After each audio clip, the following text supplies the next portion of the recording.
রাজধানীর বুড়িগঙ্গা নদী থেকে নারী ও শিশুসহ 4 জনের মরদেহ উদ্ধার করেছে পুলিশ। শনিবার রাত 7:30টার দিকে নদীর পৃথক স্থান থেকে এসব লাশ উদ্ধার করা হয়। বিষয়টি নিশ্চিত করেছেন সদরঘাট নৌ পুলিশ ফাঁড়ির ইনচার্জ মোহাম্মদ সোহাগ রানা। তিনি জানান, মরদেহগুলো ময়নাতদন্তের জন্য সলিমুল্লাহ মেডিকেল কলেজ হাসপাতালে পাঠানো হয়েছে। উদ্ধারকৃতদের মধ্যে রয়েছেন 3 বছরের এক শিশু, 2 নারী ও 1 জন পুরুষ। তবে এখনও তাদের পরিচয় শনাক্ত করা যায়নি।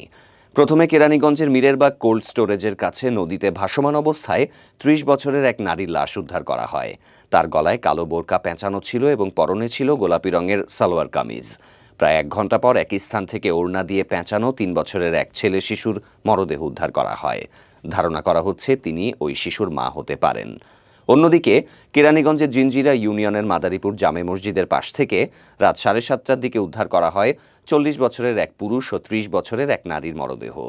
উদ্ধারকৃত পুরুষের পরনে ছিল কালো প্যান্ট ও চেক ফুল শার্ট, আর নারীর গায়ে ছিল ছাই রঙের গেঞ্জি ও লাল রঙের সালোয়ার। তাদের শরীরে আঘাতের সামান্য চিহ্নও পাওয়া গেছে। দক্ষিণ কেরানীগঞ্জ থানার ভারপ্রাপ্ত কর্মকর্তা সৈয়দ মোহাম্মদ আক্তার হোসেন জানান, 2টি স্থানে পৃথকভাবে 4 জনের লাশ উদ্ধার করা হয়েছে। মিরেরবাগ কোল্ড স্টোরেজের কাছ থেকে উদ্ধার হওয়া লাশ দুটি মা ও ছেলের বলে প্রাথমিকভাবে ধারণা করা হচ্ছে। অন্যদিকে জিঞ্জিরা ইউনিয়ন থেকে উদ্ধার হওয়া নারী ও পুরুষের লাশের পরিচয় জানার চেষ্টা চলছে।